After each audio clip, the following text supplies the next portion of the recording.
이번 시간부터는 일제강점기로 들어갑니다. 그래서 일본이 식민지 지배 정책을 어떤 것들을 폈는가, 그 변화상과 여기에 맞서는 독립운동의 변화, 이 두 가지를 주목해서 살펴보시면 좋겠습니다. 자, 먼저 우리가 이제 일제 식민지가 됐던 1910년대 이 시기를 한번 국제상황을 살펴보면요, 이 시기는 한마디로 얘기하면 제1차 세계대전이 일어났던 시기다라고 규정을 할 수가 있습니다. 자, 1차 세계대전은요, 결국 이 제국주의 열강들이 팽창 정책을 하고 식민지 쟁탈전을 하면서 결국 그 쟁탈전 과정에서 격돌이 일어나게 된 거고, 이게 이제 1차 세계대전으로 이어지게 됐던 겁니다. 자, 특히 이제 이 1차 세계대전은 사라예보 사건을 이제 그 계기로 해서 발발을 하게 되는데요. 문제는 이제 영국, 프랑스, 러시아를 중심으로 하는 협상국하고, 그 다음에 독일과 오스트리아, 헝가리 제국을 중심으로 하는 동맹국, 이 대결이 되게 되고, 결국 그 1차 세계대전은 이제 유럽을 중심으로 하는 세계대전이었다, 이렇게 볼 수가 있습니다. 다만 이렇게 유럽을 중심으로 한 세계대전이 일어나긴 했는데, 오히려 이 1차 세계대전이 끝난 다음에는 이 유럽 각국들은 오히려 세력이 약화가 됐던 거고요. 요때 이제 그 참전을 하게 되었던 이제 영일 동맹 관계 속에서 이 1차 세계대전 참전했던 일본이나, 그다음에 독일의 무제한 잠수함 작전 때문에 피해를 입고 참전을 하게 됐던 미국 같은 경우가 경제적으로 엄청난 이득을 생기면서 이 국제적인 위상도 높아지게 됩니다. 그리고 이제 이 1차 세계대전이 끝난 다음에 파리 광화회의를 가지게 되는데, 여기에서 이제 민족 자결주의가 제창이 되게 되고요. 그리고 이제 1917년에 러시아에서 이제 혁명이 일어나면서 결국 이런 이제 소련의 수립이 일어나게 됐던 거죠. 그래서 이러한 이제 민족 자결주의나 러시아 혁명 같은 경우에는 결국 반제국주의, 민족 해방 운동에 큰 영향을 끼치게 됩니다. 자, 이러한 국제 정황 속에서 결국은 일본이 1차 세계대전 속에서 경제적으로 성장을 하게 됐고 국제적 위상이 높아지게 됐던 거죠. 그러다 보니까 조선에 대한 식민지 지배를 더 확고히 해 나가게 됐던 거고, 반면에 우리 입장에서는 이런 민족 자결주의나 러시아 혁명을 바탕으로 해서 민족 해방을 하려고 하는 움직임들을 더 적극적으로 펴나가게 됐던 겁니다. 자, 그럼 먼저 일제의 식민지 지배 정책 1910년대를 한번 살펴보도록 하겠습니다. 자, 1910년대 식민지 지배 정책은 한마디로 얘기하면 무단 통치라고 얘기할 수 있습니다. 그래서 이제는 통감부가 아니라 조선 총독부를 설치를 하게 되는 거고요. 이때 이제 총독이라고 하는 사람은 현역 대장이 임명이 되었던 거고, 그래서 사법, 행정, 입법 뿐만 아니라 군 통수권까지도 다 장악하고 있는 최고 이제 권력자가 등장을 하게 되었던 겁니다. 그리고 이제 이 총독부 관저가 마련되게 되는데요. 이제 우리가 총독부 건물 하면 이제 경복궁 앞에 있었던 조선 총독부 건물을 생각하겠지만, 1910년 이 초기에는 이제 남산에 있었던 이 총독부 건물을 썼던 거고, 여기가 이제 좀 비좁아지니까 1916년에 이제 경복궁 앞에 공사를 시작해서 26년에 이제 이 완공이 되게 됩니다. 그래서 26년부터 일본이 패망할 때까지 이 경복궁 앞에 있었던 조선 총독부 건물을 쓰게 되는 거고, 그 이전은 남산에 있었던 외성대가 총독부 건물로서 역할을 했던 겁니다. 이 무단 통치는 다른 말로 정의를 하면 헌병 경찰제라고도 얘기를 하게 됩니다. 즉, 헌병이 경찰을 통제를 하면서 통치를 해 나갔다는 건데요. 그래서 이게 이제 재판 없이 즉결 처분이 가능했던 거고, 여기 덧붙여서 이제 사실은 근대 국가에서는 다 사라지는 육체적인 처벌이 이제 부활을 하게 됩니다. 그게 바로 태형령인 거고요. 다만 이 태형령은 조선 사람에게만 부과되는 형벌이었습니다. 그러니까 여기 이런 형벌에서도 이제 민족적인 차별이 보였던 거죠. 자, 그리고 여기 사진에서 보는 것처럼 이제 학교 사진인데요. 학생과 선생님이 함께 찍은 사진인데, 보시는 것처럼 선생님들이 다 제복과 칼을 차고 있습니다. 이게 이제 한마디로 얘기하면 공포정치였다라는 거고, 이런 공포정치 속에서 당연히 언론이나 집회의 자유는 존재할 수가 없었던 거죠. 자, 그리고 이 1910년대에 또 하나 이제 우리가 주목해야 되는 건 이제 토지조사 사업이 실시가 되게 됩니다. 그래서 일제가 토지조사 사업을 실시하는 명분은 이제 지세를 균등하게 부과하겠다. 그리고 이제 근대적인 소유권제를 확립시켜주겠다, 이런 거였지만, 실제로는 이제 이 땅 주인이 직접 자기가 신고를 해야 되는 신고주의였기 때문에 사실은 신고를 못하는 사람들도 있었고, 특히나 이제 뭐 왕실 토지나 그 다음에 이제 관아에 속해 있는 토지나 또는 이제 문중에 속해 있는 토지들 있잖아요. 그러니까 한 개인이 소유하지 않은 어떤 단체나 조직이 소유하고 있는 토지 같은 경우에는 신고가 안 됐던 거죠. 그래서 이런 미신고된 토지들은 결국은 총독부 소유가 됐던 거고, 그래서 총독부의 수입은 이제 증가를 하게 됐던 겁니다. 뿐만 아니라 이 미신고된 토지들을 총독부가 소유하면서 이거를 다시 이제 동양척식 주식회사에다가 넘겨줬던 거죠. 그러면 동양척식 주식회사는 당시 일본에서 이주해 오는 그 일본 이주민들에게 헐값에 분배를 했던 겁니다. 그러다 보니까 일본 지주가 많아지게 됐던 거죠. 그러다 보니까 결국 일본 지주와 조선인 소작농 이런 이제 관계가 맺어지게 되고, 그러다 보니까 전통적으로 우리나라에서는 이 소작농들이 경작권의 이제 보호를 받고 있었던데 이런 부분들도 이제 다 부정이 되게 되는 거고요. 결국은 일본인 지주들에 의해서 계약제 소작농으로 전락을 하게 됩니다. 그러다 보니까 많은 농민들이 이 땅을 떠나서 이제 이주를 하는 그런 양상이 생겨나게 됐던 거죠. 자, 뿐만 아니라 이제 산업 부분에서도 통제가 일어나게 되는데요. 이제 특히 회사령이 이제 제정이 되게 됩니다. 이건 뭐냐면 한국 사람이 이제 회사를 만들려고 하면 조선 총독부의 허락을 받아야 된다는 겁니다. 이건 뭐냐면 결국 조선 사람들이 회사를 만드는 거를 거절하겠다라는 거죠. 그래서 결국 민족 자본이 성장하는 것을 억제하는 그런 역할을 했던 거고요. 이건 회사령뿐만 아니라 어업령이나 산림령, 그다음에 광업령 이런 것도 다 허가제로 이제 운영이 되게 되었습니다. 뿐만 아니라 이제 담배나 인삼, 소금 이런 것들은 전매제가 실시가 되었고요. 그러니까 이제 총독부가 다 권한을 가졌던 거고, 그 다음에 이제 철도나 도로 이런 것들, 이제 통신망 이런 것들을 정비를 해서 마치 이제 조선 사회가 발전하는 것처럼 보이지만 사실은 이러한 그 시설들을 정비를 통해 가지고 훨씬 더 잘 수탈이 될 수 있도록 마련하게 되었던 거죠. 이렇게 이제 무단 통치를 계속 실시하게 되고 공포 정치를 이어가다 보니까 결국은 조선 사람들의 반발이 이제 심화되게 된 거고, 결국 그것이 이제 폭발하는 게 1919년 3.1 운동이었던 거죠. 그래서 이 거국적으로 그 다음에 전국적으로 일어나는 3.1 운동을 경험하면서 일본은 결국 이제 식민지 지배에 대한 정책을 바꾸게 됩니다. 그래서 1920년대에 접어들면 이제 문화 통치가 자리를 잡게 되는 거죠. 자, 이 문화 통치 내용을 보면 일단 그 총독부에서의 그 총독이라고 하는 존재가 이제는 무관도 임명이 가능하도록 바꿉니다. 그런데 일제가 패망할 때까지 그 문관으로서 총독이 임명된 경우는 한 번도 없습니다. 그러니까 그건 조항일 뿐이었지 실제로는 적용되지 않았다는 거죠. 자, 그 다음에 1910년대 공포정치를 이끌어갔던 헌병경찰제도를 일반 보통경찰제로 바꿉니다. 그러면 이제 이런 공포정치가 조금 줄어든 것 같지만 실제로는 경찰의 숫자가 엄청나게 증가를 합니다. 그러니까 이것도 눈 가리고 아웅이다 이렇게 볼 수 있는 거고요. 그다음에 육체적인 형벌이었던 태형령도 이제 폐지가 되지만 이거 대신에 치안유지법이 마련이 되게 됩니다. 그래서 1925년 이 치안유지법이 마련되면서 이제는 일제에 대해서 뭐 반감을 가지거나 그 다음에 거부하거나 이런 이제 사상에 대한 단속들이 이루어지게 되고, 이걸로 인해서 이제 독립운동가들을 훨씬 더 적극적으로 체포하는 이제 이런 역할들을 하게 되는 거죠. 자, 그리고 그동안 허락되지 않았던 언론이 이제 주어지게 되는데요. 그래서 조선일보, 동아일보가 탄생을 하게 됩니다. 그렇지만 결국 이것도 결국 검열을 받아야만 했고요. 그래서 검열 과정에서 기사가 삭제가 된다거나 또는 이제 뭐 폐간이 되는 이런 이제 사례들도 등장을 하게 되었습니다. 자, 그리고 이제 한국인들에게도 교육의 기회가 확대가 되게 됩니다. 그래서 이제 기존에 1차 교육령에서는 초등학교 교육을 4년만 했거든요. 이걸 이제 6년으로 확대시켜 줍니다.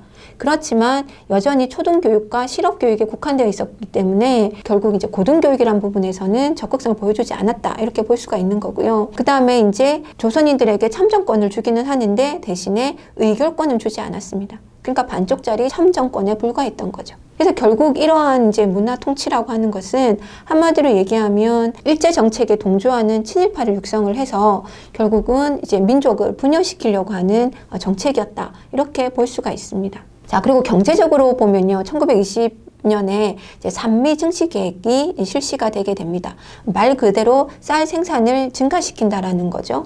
그래서 이제 이 쌀 생산을 증가시키려고 하는 정책을 펴는 가장 큰 이유는 일본이 이제 일본 본토에서 인구가 증가하고 산업화를 하다 보니 결국은 자기 본토에서 쌀이 부족했던 겁니다. 그래서 이거를 조선에서 쌀을 증식시켜서 증산을 시켜서 그 증산된 부분들을 다 가져가기 위한, 그러니까 수탈을 하기 위한 목적에서 산미 증식이 계획이 되었던 거죠. 자, 어쨌든 산미 증식을 하기 위해서 결국은 수리시설을 확충한다거나 그다음에 수리조합을 설립을 하게 되는 거고, 뭐 개간이나 그다음에 간척 이런 것들을 이제 적극 장려를 하게 되는 거고요. 많이 열리게끔 하기 위해서 종자를 개량을 하기도 하고 농기구도 개량하는 이런 이제 활동들을 펴게 됩니다. 결국 그 결과 쌀 생산량이 증가를 한 거죠. 자, 근데 이 증가는 하긴 했지만 증가한 양보다 일본으로 나가는 유출량이 훨씬 더 많았던 겁니다. 그래서 이 표를 보시면 생산량은 증가하지만 결국은 이제 유출량이 더 많았던 거고, 더더군다나 조선인들의 쌀 소비는 갈수록 축소가 되는 이런 형태가 띠게 되는 거죠. 결국은 조선인들은 열심히 농사를 지어서 쌀 생산을 증가시키지만 결국 그 쌀이 조선인들의 어떤 생활의 향상으로 이어지지는 못했다라고 하는 걸 보여주는 거고, 쌀이 부족하니까 결국 만주에서 잡곡을 수입하는 이런 이제 현상들이 일어나게 됐습니다. 뿐만 아니라 일본 입장에서는 자기네 본토에 갖다 줄 쌀이 필요했기 때문에 이 조선에서의 농업이 뭐 다양해지는 것이 아니라 오로지 쌀만 재배하는, 그래서 이런 단작화가 이루어지게 되는 거고요. 그리고 나아가서는 이제 이 식민지 이 지주제를 강화시키는 형태를 띠게 됩니다.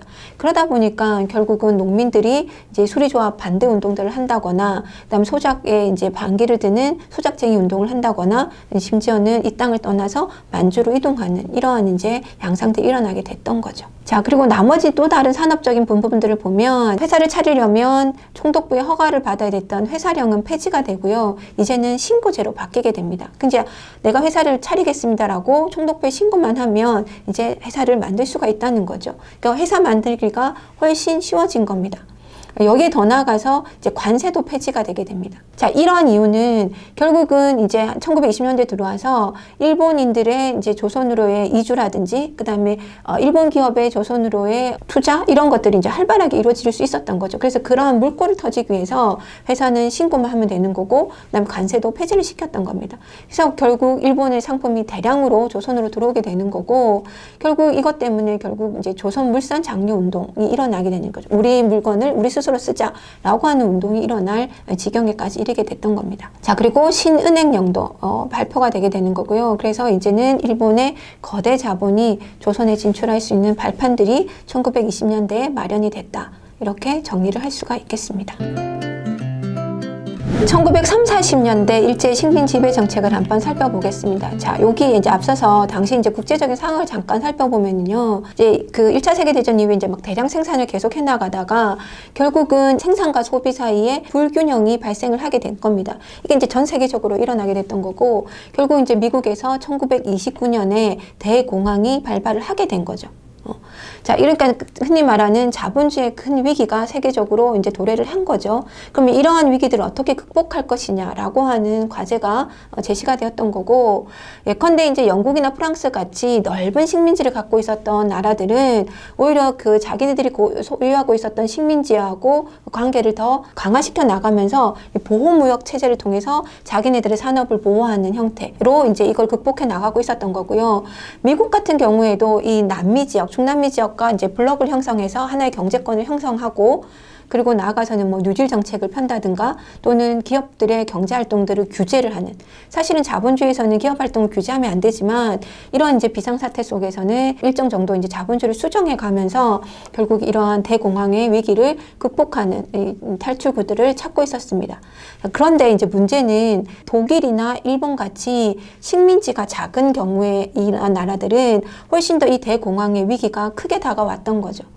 자, 그래서 결국은 이들은 이제 군수 산업을 진흥을 시켜가지고 그 군수 산업을 바탕으로 해가지고 침략 전쟁을 펴서 그 침략을 통한 시장의 확보라고 하는 이런 방책으로 나가는 이제 방향을 잡을 수밖에 없었던 거고, 이렇게 침략 전쟁을 하려고 하다 보니까 이제 전제 정치가 등장할 수밖에 없었던 거죠. 그래서 그 결과 결국은 독일과 일본에 의해서 2차 세계대전이 발발할 수밖에 없었습니다. 자, 그래서 이런 그 국제 상황 속에서 1930년대를 한번 일본의 식민 지배 정책을 보면은요, 있는데요. 결국은 일본이 이 조선 땅을 식민지 지역을 병참기지화의 근거지로 삼게 됩니다. 결국은 이제 1931년에 만주사변을 일으키고 1937년에 중일전쟁을 일으키면서 이제 전쟁이 이제 활발하게 이루어지게 되는 거죠. 그러다 보니까 이제 이 군수품들이 필요가 했던 겁니다. 특히나 이 이제 조선 땅에 값싼 노동력과 그다음에 지하 자원이 있었기 때문에 이것들을 통해 가지고 그 일본의 이제 독점적인 자본들이 진출해서 이제 흔히 말하는 군수 산업들을 마련을 했던 거고요. 그래서 광공업이나 중화공 이런 것들에 이제 투자를 하면서 군수 산업이 활기를 띠게 되었던 겁니다. 특히나 이제 이 북부 지방 청진이나 흥남 요 지역에 이제 공업 도시가 마련이 되고 공업화가 훨씬 더 빠르게 진착이 되고 있었습니다. 반면에 이제 농촌 지역에서 보면 이 농촌 같은 경우에는 남면 북양 정책을 실시를 하게 되는데요. 남쪽에서는 이제 면화를 재배시키고 북쪽 지역에서는 이제 양을 키우도록 한다라는 거죠. 이거는 결국은 목적은 뭐냐면 일본의 방직 산업의 원료가 되는 그 면화랑 그럼 양 이것들을 이제 조선에서 재배하도록 시키는 겁니다. 결국은 일본 산업을 진흥시키기 위한 원료 공급지로서 이제 조선의 농촌을 활용을 했다 이렇게 볼 수가 있는 거죠. 그리고 나아가서는 이제 이 농촌 사회에 불만들이 생길 것 같으니까 이 불만들을 이제 잠재우기 위해서 농촌 진흥 운동을 실시를 하게 되는데요. 농촌 진흥 운동이라고 하는 게 실질적으로 농촌의 삶을 뭐 좀 더 부유하게 해준다거나 좋게 만드는 이런 게 아니라 결국에는 소비 절약하라, 그 다음에 가계부 써라, 근검 절약하라, 그렇게 해서 이제 자력 갱생하라 이런 요구들을 하게 되는 겁니다. 그래서 쉽게 이야기하면 어떤 정신적인 어떤 계몽 이런 거에 이제 치중되어 있었다 이렇게 볼 수가 있는 거죠. 자, 그리고 이제 이 1930년대 이제 앞서 말한 대로 만주사변이나 중일전쟁이 일어나게 되면서 결국은 조선인을 전쟁에 내보내야 되는 전쟁의 병사로 활용을 해야 되는 문제가 생기게 된 겁니다. 이제 그러다 보니까 결국 이제 조선인들에게 총을 쥐어줘야 되는 문제가 생겼던 거죠. 그래서 철저하게 이제 조선인도 일본인하고 동등하다 이런 것들을 이제 만들어 나가게 되는 거죠. 그래서 이제 대체로 보면 내선 일체를 주장을 하게 되고, 즉 이제 일본 본토하고 조선은 하나다라는 주장을 하게 되는 거고, 그다음에 일선 동조론, 그러니까 일본하고 조선의 조상이 하나다. 라고 하는 것들을 이제 주장을 하게 되는 거고요. 그 다음에 황국 신민화를 하게 됩니다. 즉, 조선 사람들도 천황의 신민이다라고 하는 거죠. 그러니까 이제 일본인들이 전장에 나가듯이 조선 사람들도 일본을 위해서, 천황을 위해서 전장에 나가야 된다. 이런 논리를 펴게 되는 겁니다. 자, 그래서 이제 이 황국 신민 서사를 이제 암송을 시킵니다. 이거는 뭐 아이들부터 시작해서 어른들까지 요 사진에서 보시는 것처럼 이제 황국 신민 서사를 암송시켜서 한국 신민이라고 하는 것들을 안으로 체화시키도록 계속 강요를 하게 되는 거고요. 그 다음에 이제 그 천황에 있는 궁성요배를 하게 되는데, 이제 궁성요배라고 하는 건 천황에 있는 방향을 향해서 항상 절을 참배를 하도록 하는 거고, 그 다음에 이제 신사 참배도 이제 적극적으로 강요를 하게 됩니다. 나아가서는 이제 조선 사람들의 이름을 바꿔야 되는 거죠, 일본식으로. 그래서 창씨 개명을 이제 강요를 하게 되는데, 창씨 개명을 하지 않을 경우에는 결국은 이제 자식들이 이제 학교에 진학을 못하는 이런 이제 사태가 생기게 되는 거죠. 그래서 이제 눈물을 머금고 이제 장씨 개명을 할 수밖에 없었습니다. 자, 그리고 당연히 이제 조선어 사용은 금지가 되게 되고 일본어만 사용을 해야만 했던 거고요. 그리고 이제 나아가서는 기존에 이제 소학교라고 부르던 것을 이제는 국민학교로 이름을 바꾸게 됩니다.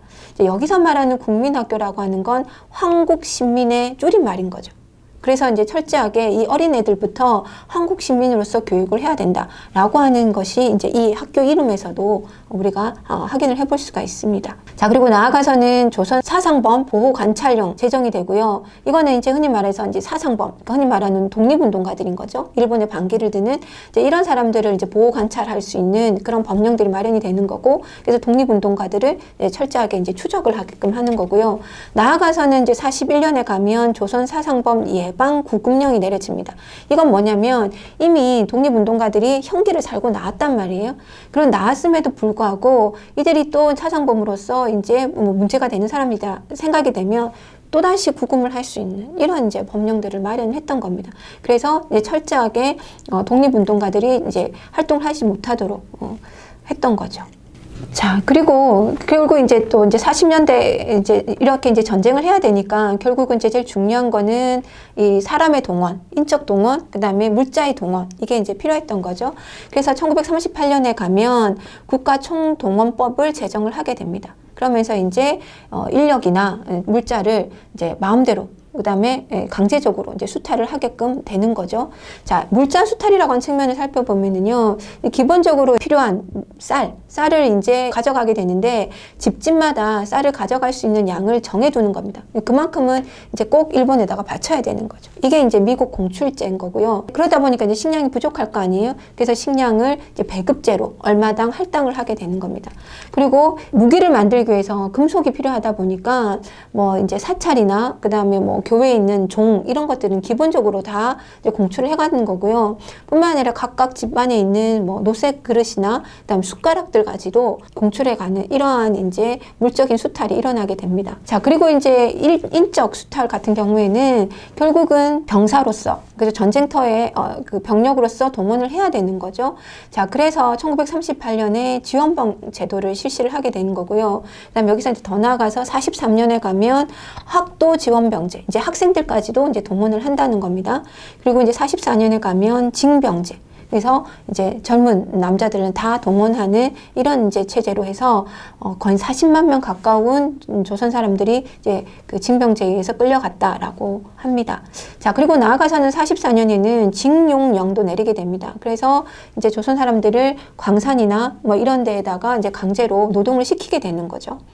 그리고 이제 또 이 말년에 가게 되면, 일제 식민지 말년에 가게 되면 여자 정신대 군료령이라고 하는 게 만들어져서 이제 여자들까지도 이제 군수 산업에 동원해서 강제 노동을 시키는 인적 수탈이 일어나게 됐던 거고요. 그다음에 우리가 잘 아는 것처럼 젊은 여성들을 전쟁터로 끌고 가서 그 성노예로 쓰는 일본군 위안부들도 많이 등장을 하게 됩니다. 이런 식으로 이제 인적 수탈을 많이 당하게 됐던 거죠. 자, 그리고 이제 이렇게 인적 수탈, 물적 수탈을 하려다 보니까 결국은 그 수탈에 이제 조선 사람들이 잘 적응하고 수긍하도록 만들어야 되는 거죠. 그래서 국민정신총동원연맹이라고 조직해서 이런 이제 정신계몽들을 적극적으로 활동을 하게 되는 거고요. 그래서 이제 10가구를 하나로 이제 만드는 애국반을 조직해가지고 이제 이러한 이제 정신교육, 계몽운동 이런 것들을 하게 됩니다. 자, 그리고 이제 나아가서는 이제 언론 탄압, 1920년 문화통치 때 이제 그 언론, 조선일보나 동아일보 개간을 했던 것들을 이제 조선일보와 동아일보를 다 폐간을 시키게 됩니다. 자, 이렇게 해서 이제 30년, 40대 가면 이제 일명 민족 말살을 통한 이제 전시체제 동원 이렇게 이루어지게 되는 거고요. 자, 여기서 이제 우리가 한번 조금 더 생각해 볼 것은 일본군 위안부 문제입니다. 요 일본군 위안부 문제와 이 평화의 소녀상 관계를 간단히 좀 설명을 드리면, 자, 일본군 위안부라고 하는 존재는 처음에는 이제 정신근로대의 일환으로 알고 있었던 건데, 1991년 8월 14일 날에 김학순 할머니가 본인이 스스로 최초로 이제 증언을 함으로 인해서 이제 이 일본군 위안부라고 하는 존재가 밝혀지게 됐던 거고요. 자, 그러면서 이제 1992년 1월 8일, 그러니까 92년부터 일본군 성노예제 문제 해결을 위한 정기 수요 시위, 우리가 일명 수요 집회라고 얘기하는 이제 이 집회가 1992년 1월 달부터 시작되었습니다. 그게 이제 쭉 이어지고 있는 거죠. 자, 그래서 이제 2011년 12월 14일 이날이 이제 바로 수요 집회가 1000회가 되는 날이었던 거고, 이 1000회를 기념을 해서 이 평화의 소녀상 제막식이 거행이 됐습니다. 그래서 이제 이 평화의 소녀상이 이제 앞에 이제 자리를 잡게 된 거죠. 그 이후로 이 평화의 소녀상은 이제 우리나라 전국 곳곳에 100여 군데 이제 이 건립이 되고 있고요. 그리고 해외로 보면 미국이나 캐나다, 호주, 독일 이런 나라들에서도 이제 이 건립이 되고 있습니다. 그리고 이제 앞으로 이제 더 확대가 될 거라고 예상이 됩니다. 자, 그래서 이 일본군 위안부 할머니들이나 일본군 위안부 문제를 담당하고 있는 이 기관들 입장에서는 결국 일본 정부가 이 위안부 문제에 관해서 일본 정부 자체가 관여를 했다라는 거, 그 다음에 강제적으로 이루어졌다라는 거, 이런 부분을 인정하라고 하는 거고요. 그래서 거기에 나아가서 진심 어린 사과를 하라. 이것들이 이제 이 할머니들과 이 기관에 바라는 바라고 할 수가 있는 것, 요구 조건이다라고 얘기할 수가 있습니다. 자, 우리가 지금은 일본군 위안부라고 하는 명칭을 쓰고 있지만 실질적으로 국제적인 명칭으로는요, Japanese Military Sexual Slavery, 즉 그 일본 그 군대 성노예라고 하는 용칭으로 쓰게 되고요. 또 다르게는 뭐 밀리터리 섹슈얼 슬래버리 바이 재팬 이렇게도 쓰기도 합니다. 그래서 이게 이제 흔히 말하는 일본군 위안부의 기본 성격이 뭐냐? 결국은 일본군의 성노예였다라는 거죠. 자, 그런데 우리는 이미 이제 이 위안부라는 용어가 하나의 고유 명사로 자리를 잡았기 때문에 이렇게 따옴표를 표시를 해서 일본군 위안부라는 용어를 사용을 하고 있습니다. 자, 그래서 이 일본군 위안부와 평화의 소녀상의 관계에 대해서도 여러분이 좀 관심을 가지고 알아두시면 좋겠습니다. 자, 이렇게 일제 식민지가 되고 나서 보니까 결국은 이제 그 독립운동들이 일어나게 되는 거죠. 여러 가지 이제 독립운동의 방안들이 모색이 되게 되는데, 이제 크게 보면 대한제국의 군국제로 다시 돌아갈 것이냐, 아니면 이제 민주공화정을 수립할 것이냐, 이런 이제 두 가지 흐름이 있었습니다. 근데 뭐 대부분은 이제 후자 쪽의 흐름이 이제 주도적으로 이끌어 나가게 되는 거죠.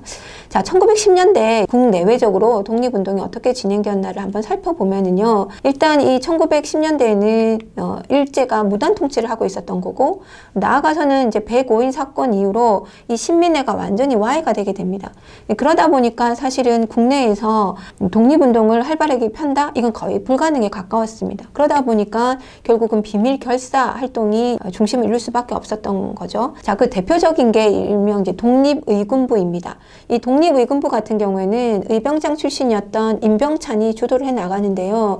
특히 이제 이 고종이 밀명을 내려서 이제 이 조직을 만들고 독립운동을 하도록 했던 겁니다. 그러다 보니까 당연히 이제 고종의 뜻이 반영되어 있었던 거고, 의병장 출신인 임병찬이 주도를 하다 보니까 이 독립의군부 같은 경우에는 복벽주의를 이제 주장을 하게 됐던 거고요. 그래서 이제 흔히 말해서 이제 조선 총독부에다가 국권을 반환해 달라라고 하는 요구서를 제출할 계획들, 이런 것들도 이제 수립을 했던 겁니다. 다만 이게 이제 비밀 결사였지만 이제 발각이 되어서 이걸 실제로 이제 실행에 옮기지는 못했습니다. 자, 이렇게 이제 복벽주의 운동을 하는 독립의군부가 있었다고 한다면, 또 하나에서는 이제 대한광복회라고 하는 게 있었는데요. 이 대한광복회는 박상진과 이제 김자진이 주도를 하고 있었던 거고, 대구에서, 서울이 아닌 대구에서 이제 일어나고 있었던 건데, 여기에서는 이제 일명 공화정을 주장을 하고 있었습니다. 그러니까 앞에 거랑은 좀 차이가 있는 거죠. 자, 그래서 결국은 군자금을 모금한다거나, 그 다음에 독립군을 양성한다거나, 그 다음에 어떤 군비를 비축한다거나, 이런 것들을 이제 하기 위해서 군대식의 어떤 무장투쟁 조직을 결성을 했던 거고요. 이제 이러한 이제 활동들을 이제 준비를 하고 마련을 했지만, 결국 이 또한 이제 발각이 되면서 이 운동도 실패에 돌아가게 됩니다. 자, 그리고 이거 외에 또 이제 의병운동 같은 경우도 이제 계속 이어지고 있었다라는 게 확인이 되는데요. 마지막 의병장이라고 하는 최응언이라는 인물이 1915년에 체포가 되게 됩니다. 그러면 1915년까지도 의병운동은 지속되었다라는 것을 우리가 확인을 해볼 수가 있는 거죠. 자, 그리고 이제 그 외에 보면 이 평양 지역에 이제 여러 가지 이 독립운동들이 일어나게 되는데, 이제 여학생들이 중심이 된 송축회, 그 다음에 숭실학교가 중심이 되는 조선국민회, 그리고 대성학교 출신들을 위해서 이루어지는 뭐 기성단, 이러한 이제 활동들도 우리가 확인을 해볼 수가 있습니다. 자, 그런데 문제는 1910년대 앞서도 얘기한 것처럼 국내에서의 활동은 쉽지가 않았고, 비밀 결사 운동들도 다 발각이 돼서 그 성과를 얻지 못했다라는 거죠. 자, 그래서 이제 일찍부터 의병운동이나 그다음에 애국개몽운동, 어쨌든 독립운동을 계획했던 사람들은 만주 지역으로 일찍이 이제 독립기지를 옮기는 이런 활동들을 하게 됩니다. 그래서 이제 1910년대 국외에서 이제 독립운동이 활발하게 진행이 되는데요. 일찍부터 조선 사람들이 나가서 살았던 이 만주, 즉 간도 지역이 핵심 독립기지로 활용이 되게 됩니다. 자, 우리가 간도란 표현을 쓰는데요. 이 간도라는 말은 그 만주 지역이죠. 이 만주 지역에서 만주족이 성장을 해서 청나라를 건국을 하게 되죠. 그러다 보니까 청나라가 자기 조상이 나온 이 만주 지역을 아무도 들어가서 살지 못하도록 금지시킵니다. 출입 금지를 시켜놓게 되는 거죠. 그러다 보니까 결국 청나라와 조선 사이에 이 만주 지역이 하나의 이제 흔히 말하면 사람들이 오가지 않는 섬 같은 지역으로 존재를 하게 됐던 거죠. 그래서 사이 간자 섬도자를 써서 이 지역을 간도라고 부르게 된 겁니다. 그래서 간도란 표현, 만주란 표현, 이걸 이제 혼용해서 쓰게 되는 거죠. 자, 이 간도와 만주 지역을 볼 때 우리가 이 지도를 보시면 좀 복잡해 보이지만, 자, 일단 백두산을 기준으로 해서요. 여러분이 보시기에 왼편에 있는 이 지역을 우리가 일명 이제 서간도라고 얘기하고, 오른쪽을 이제 북간도라고 얘기를 하게 되고요. 그 다음 이제 만주란 개념을 쓰게 되면 왼쪽 편을 남만주, 그다음에 오른쪽 편을 북만주 이렇게 이제 표현을 하게 됩니다. 자, 그래서 보면 일찍이 조선 사람들이 나가서 생활했던 이제 중심 지역은 이 북간도, 북만주 지역이 기본 장소였던 거고요. 여기에 이제 조선 사람들이 살고 있는 한인촌들이 이미 존재를 했었던 거고, 그 다음에 이제 대종교 단체가 이쪽으로 이제 독립군 기지를 옮기면서 여기에 이제 중광단을 결성을 하게 되는 거고, 이 중광단이 나중에 3.1운동 이후에는 북로군정서로 이제 전환을 하게 됩니다. 그래서 이제 군사기구로 된다는 거죠. 그 다음에 여기에서 이제 사람들을 교육시키기 위한 학교가 마련이 되는데요. 그 학교가 서전서수, 그 다음 명동학교들입니다. 자, 그리고 이제 이 왼쪽편에 이 서간도, 즉 이제 남만주 지역을 보면 이 지역은 이제 신민회가 이제 그 국내에서 와해가 된 다음에 일찍부터 새로운 독립기지로 주목을 했던 지역이 이 서간도 지역인 거고요. 그 중에서도 이 삼운보 지역을 하나 이제 거점으로 생각을 하게 됩니다. 그래서 여기에 이제 경학사나 북민단 을 이제 결성을 하게 됐던 거고, 이게 이제 나중에 가면 서로 군정서라고 하는 군사 조직으로 개편이 되게 됩니다. 그리고 이제 교육뿐만 아니라 독립군 양성을 위해서 신흥 강습소를 이제 개설을 하게 되는데요. 이 신흥 강습소가 이제 뒤에 가면 신흥 무관학교로 개편이 되게 됩니다. 자, 이렇게 해서 이제 서간도와 북강도에 각각 자치기구들, 그 다음에 학교들, 그 다음에 이제 이 군사 조직들이 이제 만들어지면서 독립기지로서 역할을 하게 되는 거고요. 자, 그리고 블라디보스토크를 중심으로 하는 이 연해주 지역도 일찍이 한인들이 많이 가서 살았기 때문에 이 지역에 이제 신안촌이 존재를 했었던 거고, 이 신안촌을 중심으로 해서 이제 건업회가 마련이 되었었던 거고, 그 다음에 성명회, 그리고 이제 학교로는 한민학교 이런 것들이 마련돼 있었습니다. 자, 그리고 여기에는 이 연해주 지역 같은 경우에는 이상설이 주도를 하는 대한광복군 정부가 들어서게 되는데요. 흔히 말하는 자치기구이자 그 다음에 이제 군사적 활동을 하는 그런 이제 정부의 기능을 하는 조직이 마련이 됐던 겁니다.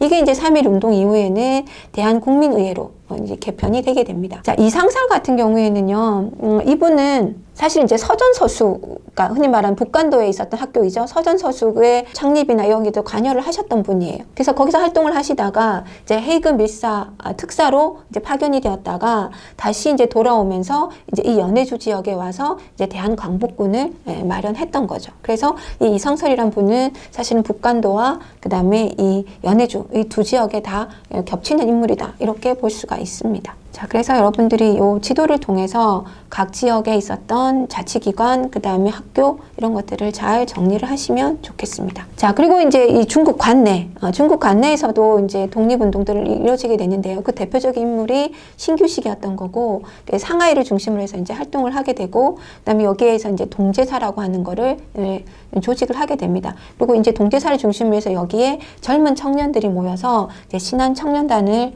만들게 되는 거고, 그리고 이제 여기에서 이제 해외에 이제 우리의 독립을 알리기 위한 사람을 파견을 하기도 하게 됩니다. 자, 그리고 이제 미주 지역을 한번 보면요. 미주 지역 같은 경우는 이미 이제 1903년부터 하와이로 많은 이주 노동자들이 이제 옮겨가서 살고 있었던 거죠. 자, 그래서 이제 여기 이제 미주 지역 같은 경우에 보면 안창호가 주도를 하는 대한인 국민회가 1910년에 결성이 되게 되고, 이 대한인 국민회 같은 경우에는 민주공화국 수립을 주장하는 독립운동을 이끌어 나가게 되고요. 그리고 군사적 조직 기구로서 이제 박용만 같은 경우는 하와이에다가 대조선 국민군단을 이제 만들게 됩니다. 그러니까 말대로 군단이기 때문에 이거는 군사 조직 성격을 띠고 있었다, 이렇게 볼 수 있는 거죠.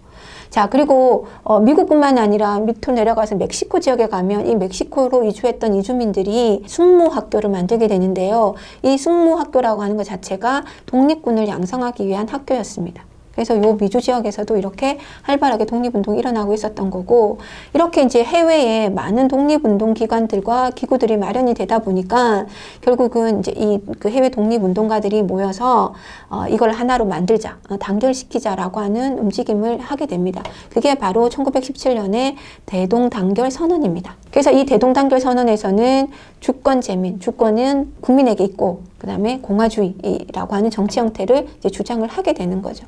그래서 이렇게 보면 사실은 이제 우리나라의 독립운동이라고 하는 것은 결국 기본적으로 민주공화정 수립이라고 하는 그 목표를 향해서 이루어가고 있었다라고 하는 것을 우리가 확인을 해볼 수가 있습니다. 자, 1차 세계대전 이후에 파리 광화회의에서 미국의 윌슨 대통령이 민족 자결주의를 선언을 하게 됩니다. 각 민족은 자기네들의 정치적 운명을 스스로 결정할 수 있다. 이거를 이제 주장을 하게 됐던 거죠. 여기에 이제 덧붙여서 이제 러시아 혁명이 성공함으로 인해서 이 사회주의 사상의 영향을 받아서 결국은 이렇게 우리나라와 같이 식민지에 처해 있었던 나라들은 이 독립에 대한 열망들을 더 가지게 되는 거고요. 특히 이제 이런 국제사회 분위기 속에서 우리도 우리의 독립 의지를 국제사회에 알리자라고 하는 움직임들이 활발하게 이루어지게 됩니다.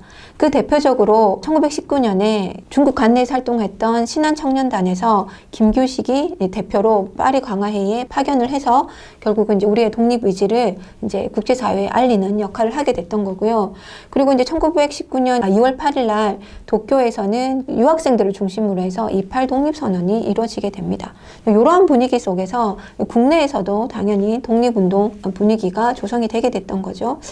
당시 마침 고종이 급작스럽게 이제 승하를 하면서 사실은 이제 뭐 독살설 이런 것들도 사람들 사이에 소문이 퍼지게 되고요. 그 과정에서 이제 민심이 들끓는 이런 상황이 마련되고 있는 상황이었습니다. 자, 이런 속에서 결국은 이제 기독교, 불교, 천도교 이런 종교계의 지도자들이 이제 나서서 이제 독립선언을 이제 준비를 하게 됐던 거죠.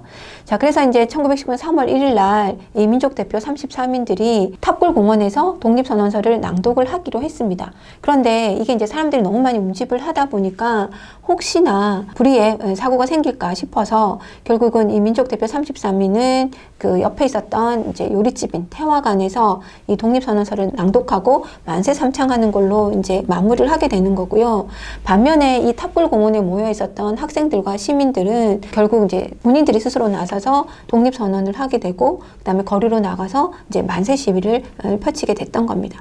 자, 그러면서 이 만세 시위가 이때 이제 서울에서만 일어났던 게 아니라 평양이나 이런 대도시에서도 동시적으로 일어나고 있었던 거고요. 뿐만 아니라 이게 이후로 전국적으로 이제 확산을 하게 됩니다.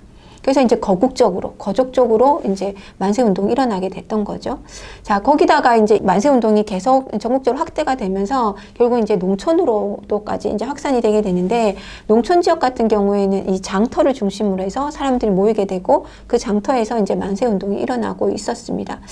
특히 이제 이 농촌으로 확산이 되면서 만세를 부르는 평화 시위에서 무력 시위로 좀 변화하는 성향이 띠게 되는데요. 그 이유는 이 이제 그 평화 시위가 전국적으로 그다음에 이제 끊임없이 계속 일어나다 보니까 결국 일본의 폭압적인 이제 진압이 들어왔던 거고 이제 거기에 이제 농촌에서 만세 운동을 벌이던 사람들이 거기에 저항을 하기 시작을 했던 겁니다. 특히 이제 일본의 이 폭압적인 그 진압이라고 하는 거를 잘 보여주는 것이 바로 화성 제합리 사건이었던 거죠. 그래서 이 마을 남성들을 교회에 모아놓고 결국은 그 교회 사람들 죽이고 교회를 불을 지르고 그 마을을 거의 초토화시키는 이런 이제 만행을 저질렀던 겁니다. 그러다 보니까 결국은 이제 우리도 농촌에서는 과격한 이제 만세 운동으로 전환이 될 수밖에 없었다는 거죠. 자, 그래서 이제 이런 이제 민중이 주도하는 이제 무력 투쟁 이런 양상을 띠는 이제 경향을 보였다 이렇게 볼 수 있습니다. 자, 일단 이 3.1 운동은 뭐 워낙 잘 알려지고 잘 아는 내용이긴 하지만 어떤 최대 규모의 민족 운동이었던 거고요. 그죠?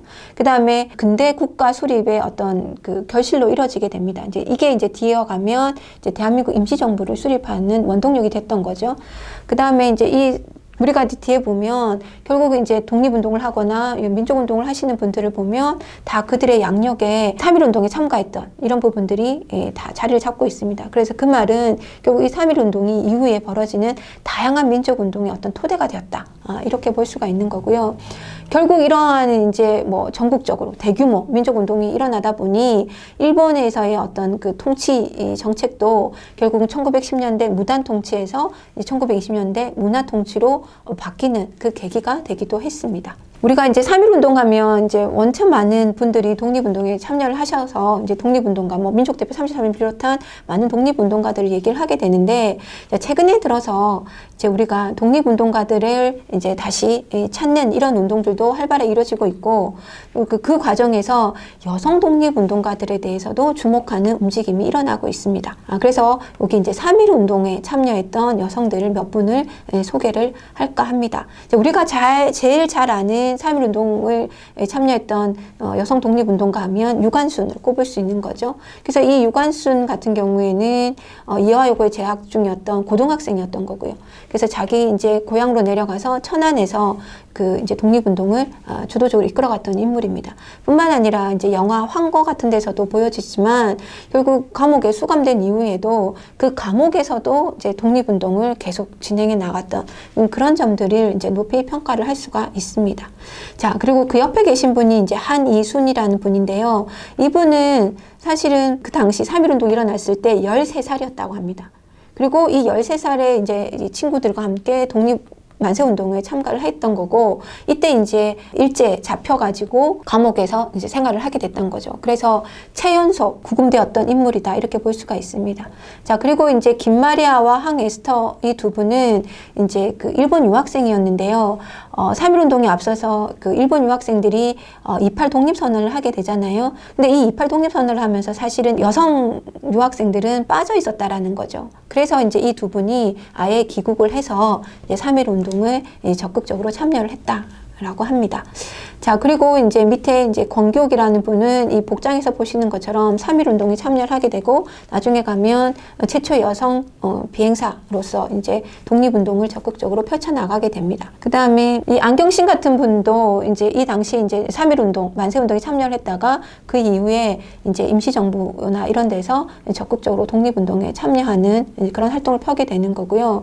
그 다음에 이제 김향화, 이분은 이제 수원 지역의 기생이었거든요. 그래서 이제 그 수원 지역의 기생들을 다 조직을 해서 그들과 함께 만세운동을 펼쳐나갔던, 주도해갔던 인물입니다. 그래서 이렇게 보면 우리가 흔히 말하는 남녀노소 불문하고, 그 다음에 직업, 그 다음에 이런 것들과 관계없이 정말 모든 우리 전 민족이 이 만세운동에 동참했다라고 하는 것을 우리가 확인을 해볼 수가 있는 거죠. 자, 그래서 결국은 이제 이 만세 3.1운동을 일어났지만 일본의 그 강제적인 탄압에 의해서 결국은 우리의 독립이라고 하는 부분은 성과를 이루지 못했던 거죠. 그러나 다만 이 3.1운동을 겪으면서 결국은 이제 통합된 지도부가 필요하다라고 하는 인식을 갖게 되는 거고, 그 인식 속에서 결국은 이제 임시정부들이 수립을 하게 됩니다.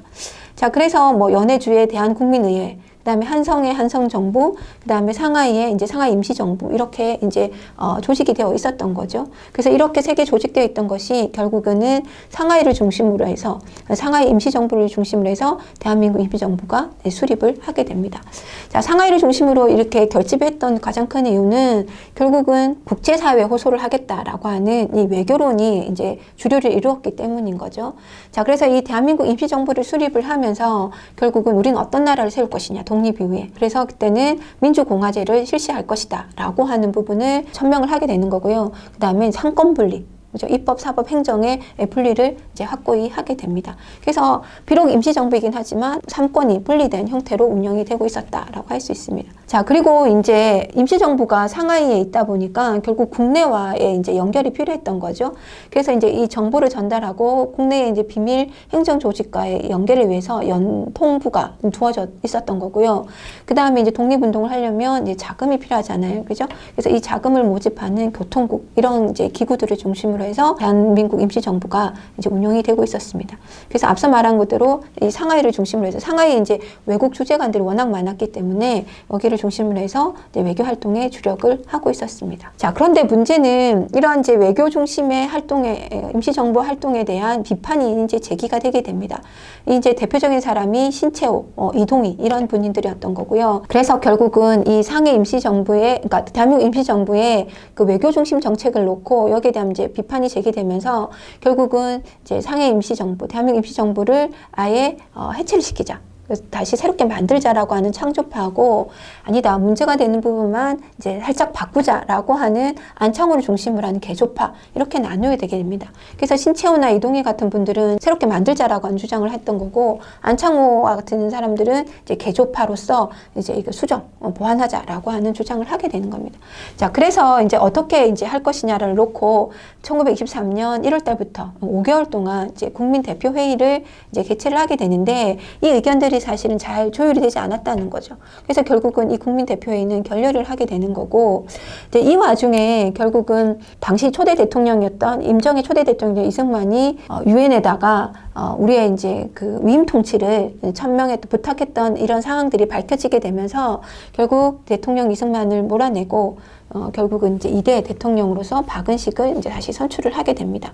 나아가서는 이제 대통령제를 폐지를 하고 이제 국무령제를 설정을 함으로 해서 집단 지도 체제로 이제 이 임정을 이제 수정을 하게 되는 거죠. 자, 이런 식으로 해서 임시정부의 어떤 변화들도 추구를 하게 되었습니다. 그리고 1930년대 가면 김구를 중심으로 해서 그 외교론뿐만 아니라 흔히 말하는 이제 의열투쟁도 이 임정에서 한인 애국단을 중심으로 해서 운영을 해 나가게 됩니다.